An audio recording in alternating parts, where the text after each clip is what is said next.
Good morning. This is the Fiz Show brought to you by Southern Logics and in Way. And in studio today is my guest, Trevor Mumba. Trevor, how are you doing? I'm great, Cedric. How are you? I'm good. I'm good. Great to have you on the Fiz Show, actually. Thank you so much. Thank you for having me. It's an honor. Yes, yes. So we can start from the top. You are very famous, and most people know you as the self-styled king. But want to know, who is Trevor Mumba? How would you describe yourself? I don't know about famous. I actually get scared of being famous, but I get what you mean. Trevor Mumba is a guy that was born in Lusaka. Lost both my parents when I was very young, so I was raised by my grandmother in Matero. Did my schooling at Matero East Primary School, then Matero Boys Basic School.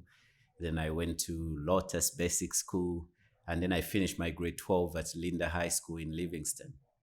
Then, yeah, went straight into business, and fast forward to where we are. This is us here now. So I think, in a nutshell, yeah, that's Wow, where my story starts. that's where it started. But you are known for being Zambian, but you're based in South Africa. Yes. And you've just described that you are in Matero. How did you get from Matero to Joburg? What's the Yeah, story?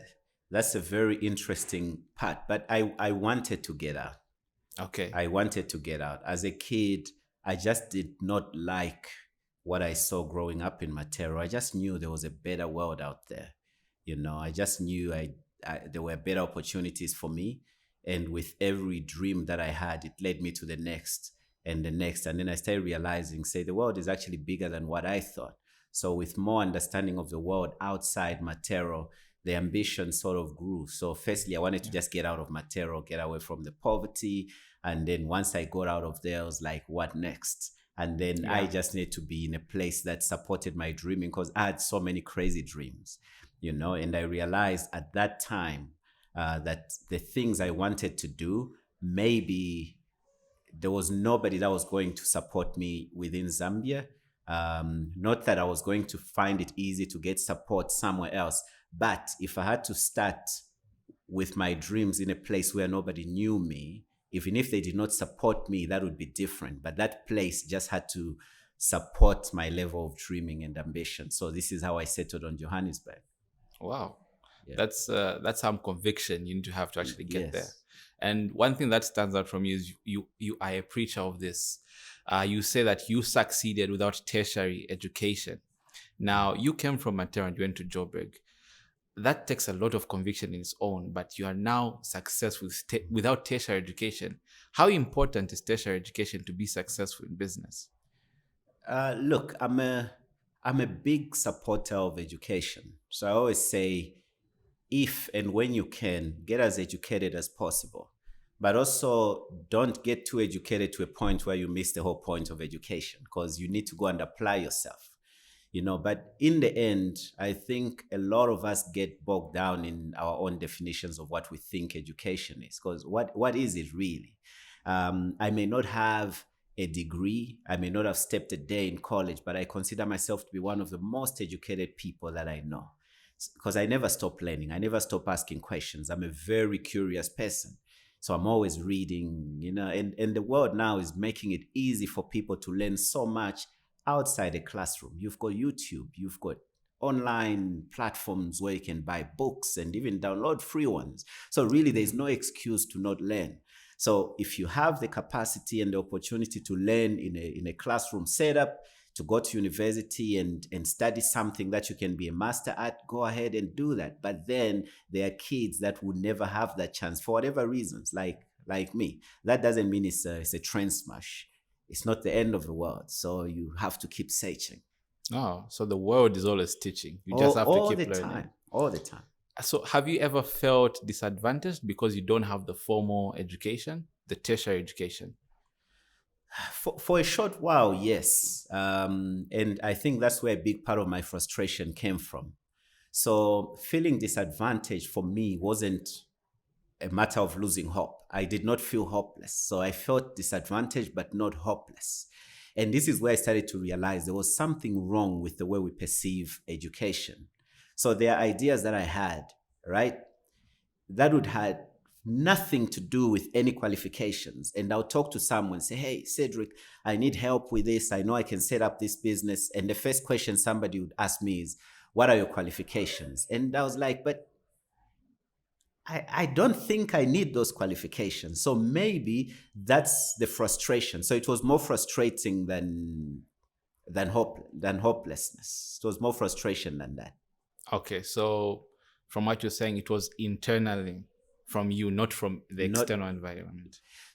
Sort of from the external environment, because it's like you have to have something to prove to society for you to be given a chance. Yeah. You get it. But I didn't have that, So on my own, I was like, so how is this going to work? It's part of the reason why I decided to just leave. Wow. And actually, when you left, you said the first business you set up was Rovert Marketing. Yes. And you're from a marketing background. How has social, and you're also very famous on social media, in fact. So how has social media tied into your marketing strengths and helped you establish your businesses and your brands?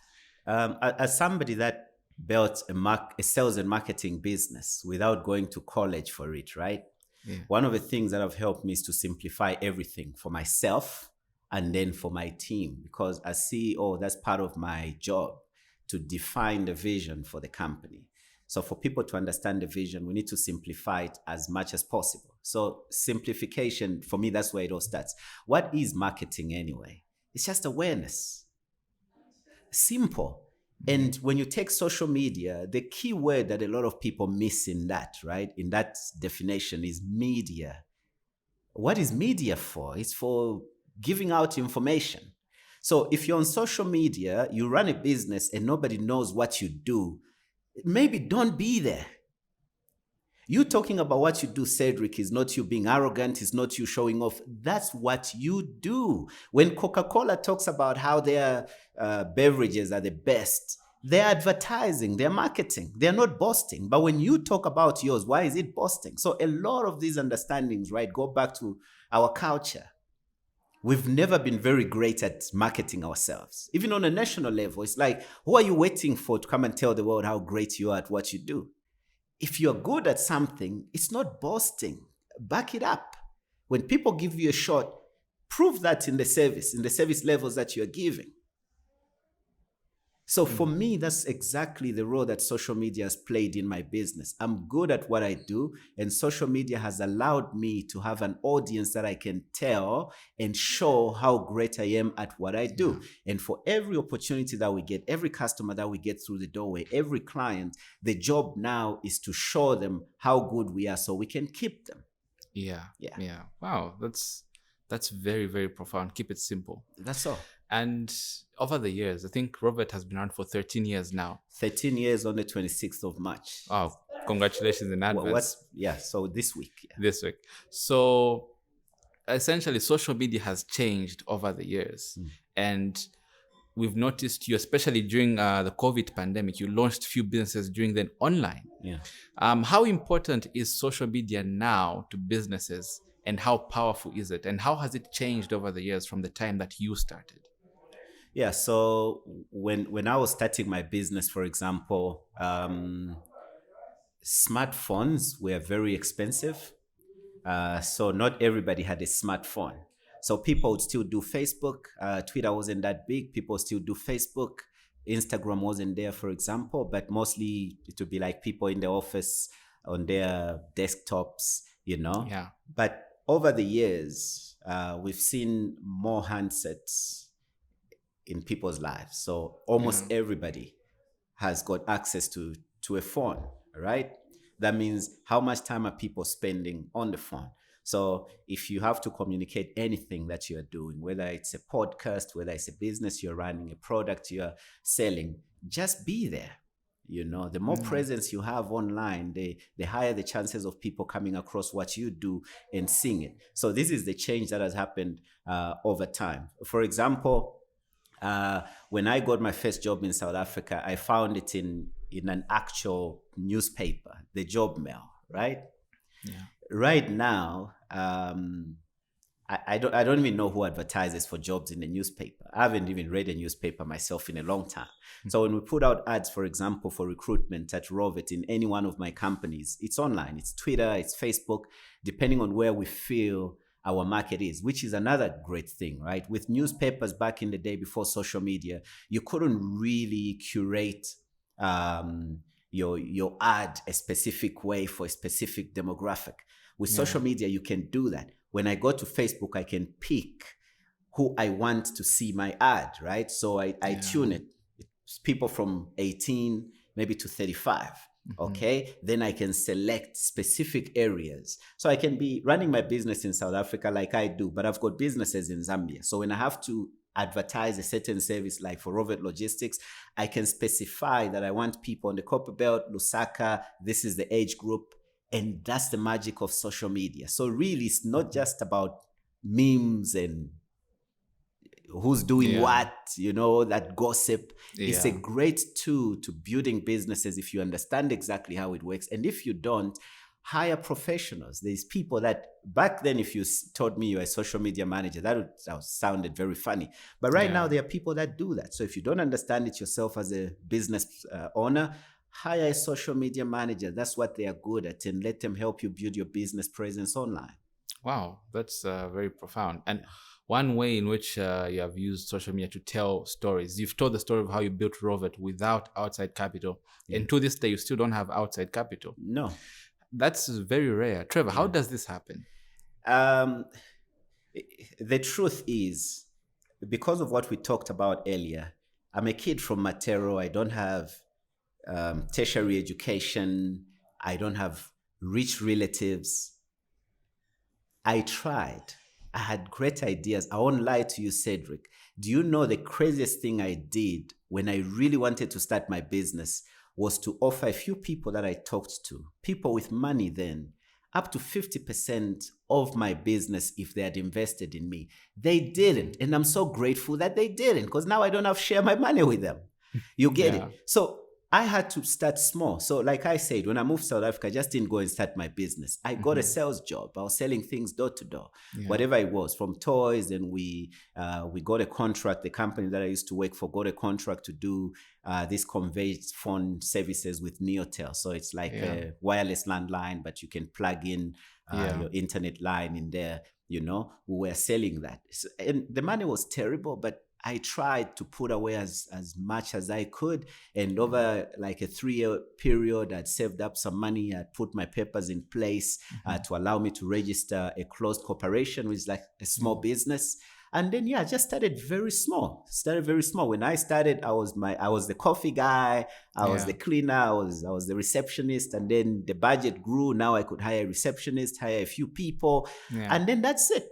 One day we woke up and Rovert marketing was huge. It had given me enough money to start diversifying. And post-COVID, in fact, during COVID, I think that's when I realized how vulnerable a lot of us in businesses can be.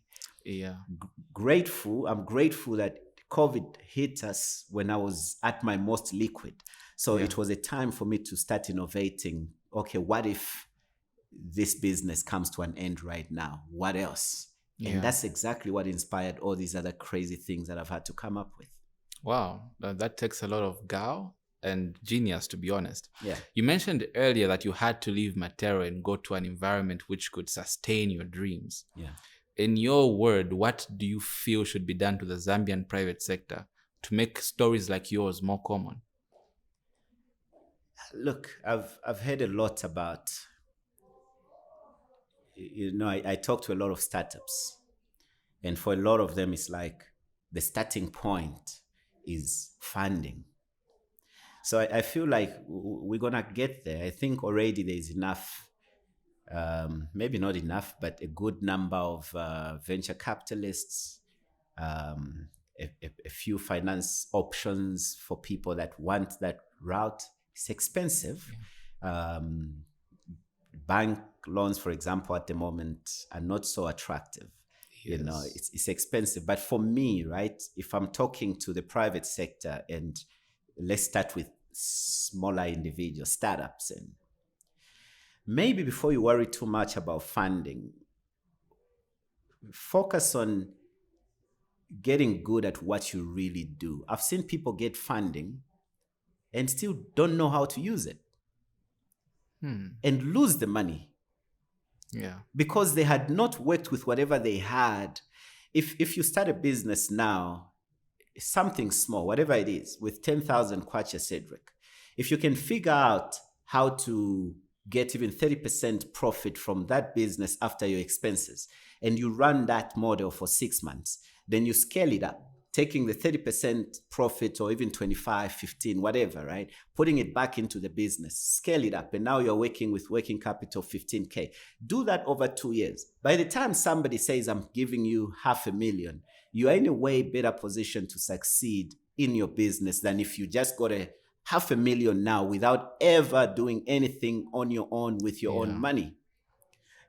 So I feel like it's a great conversation to have about, okay, cool, what should be done if private sector should thrive, but what can individuals do? Because it starts there. For a lot of people, the mindsets are still very wrong. The reasons why people are going into business are still very wrong. Remember, business business happens in real time, in time. That's life, right? So a lot of principles in business, the same ones as in life. Before I can give you a shot at anything, what have you done for yourself? Then, and already we have people that have got the right mindsets and have worked to this stage. Okay, so I know the current government is trying to empower as many entrepreneurs as possible. And it's a good thing because every entrepreneur that can create 3 jobs, right, has just hired 3 people and changed lives. So for every 100 that can create even 4 or 5 jobs, that's so many lives being touched. And there are businesses that will grow over time to employ dozens of people, hundreds of people. Personally, I have a goal of 1,000 jobs over the next 5 to 10 years for Zambia on my own. I don't even know how I'll do some of that, but we've already started. So it's not 1,000 anymore. It's less than 1,000 because we've already created some jobs. So for finance companies out there, for the government, maybe pay attention to who's doing what. Okay, if you're waiting for me to put on your party regalia for you to look at me and say, how do we help Trevor? I'll never do that. I'll never do that. But if you recognize that there's potential in funding me and in investing in me and bringing me to the table and say, how much do you need? What support do you want? How can we do this? Then maybe we are going somewhere. I recruit more people in South Africa than I do in my own country. And I'm not even happy about that. Yeah, I can imagine. But one thing that you've said is you have a mission to create 1,000 jobs. And with your new venture, Greenwash, I think you mentioned it on social media recently. Are you able to tell us briefly about Greenwash? So yes, Greenwash is basically just a car wash. Okay, but it's Zambia's first waterless car wash. I'm so excited about it. So imagine, Cedric, right? Having to take your car to the car wash and you don't even have to worry about how busy the car wash is, because the reason you need wash bays at the car wash is because you need water, right? That means now just park your car anywhere. If you're at the mall, just park it anywhere and we'll follow the car where it is because we don't need water. Right? Wow. So it's very convenient for you because we are going to be in shopping malls. So while you are shopping, because there are so many people that just don't have the time to go to the car wash. But right now we are in the studio. Where's your car? I could be washing it outside. Yeah, that's very innovative. Exactly. But already, do you realize how many jobs just now we've created now? Yeah. And these are jobs that don't need degrees or whatever. But if you've got a degree and you're willing to work, we'll hire you, right? But for me, the goal is, can we create jobs? So we've started. Also, what excites me about our latest venture is everybody's talking about going green. We have to save the planet. Global warming, whether you believe in it or not, it's just, let's be responsible. Yeah. Do you know you use more than 25 liters of water per car? Okay, so if you're a car wash that does 100 cars in one weekend, for example, you do the math. That's thousands of liters. At the same time, this is the same country where there are people with no running water in their homes. Yeah.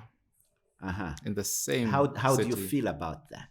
So if I can wash your car and save so many liters of water, I'm sure you would support me, right? Yeah.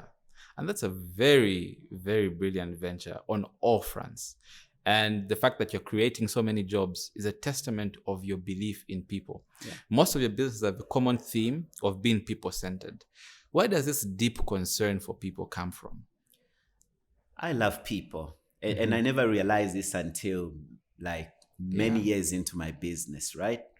I like to joke and say I'm a softie by heart. So for me, it's so natural because every opportunity that comes my way, I'm always thinking, how do we involve other people? How do I carry more people with me? I know I'm at a point, Cedric, where I don't worry about making money. I'm good at it.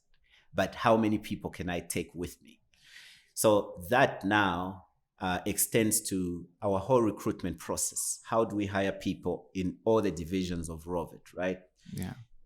People at the center of everything that we do. And I don't just look at people as numbers. Yeah. It's people with emotions, with hearts, with families, with feelings. Yeah. All right. So if I'm going to bring somebody into my organization, I also have to respect who they are, what their dreams are, who they could be. And I always tell my employees to say, you could be working for me today, but we could be working together as partners someday. Yeah.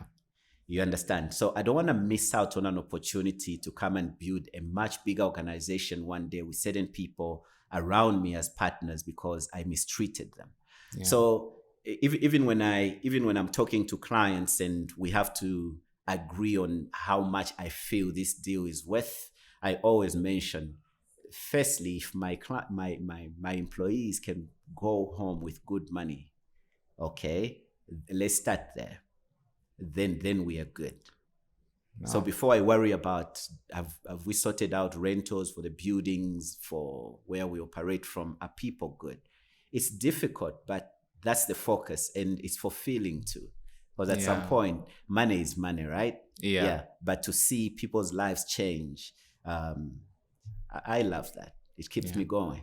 I can imagine. Amazing work you're doing. What word would you have for the Trevor out there who's still in Matero, the person who's inspired by the path that you've taken? What word of encouragement or advice would you like to give them? Believe in yourself. Okay. We live in a crazy world where even people that are so aware that they haven't figured themselves out yet always know what is good for you. Yeah. Don't you find that scary? It's like, but we're all trying to figure life out. How come you know more about what I should be and do than you do about yourself? So the first thing you have to do is believe in yourself. Your dreams are valid. They are real. And as crazy as they may seem, right, they are possible. Okay? Is it going to be easy? No. Okay? It's going to be hard, but you are tougher than that. If you keep going, you keep believing, and again, you invest your time and your energy in building the right relationships, you'll be amazed at how quicker you'll get to the top.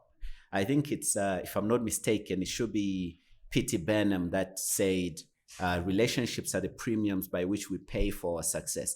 Every conversation where I have to help people work towards a dream, whatever, I always tell them that there are dreams that you have, Cedric, today. You don't even know where to start from, but somebody out there has the answer for you. So the better you get at building relationships, right, the closer you get to all the answers that you're looking for in your life. Not everybody is going to like you. Just don't give them a reason to hate you. Yeah, that's very powerful advice, actually. Trevor, thank you so much for being on the Fiz Show this week, and all the best with your new venture, Greenwash. Where can we find it, by the way? Firstly, thank you for having me on the show. Much appreciated. Yes. So we are going to have a good number of spots around across Lusaka and then other towns, but our flagship one is at Granddaddy's. Wow. Yeah. Definitely. Looking forward to be invited at the launch. Definitely. We'll do that. This has been Cedric Chuuma for the Fiz Show on KBN TV. Thank you for tuning in.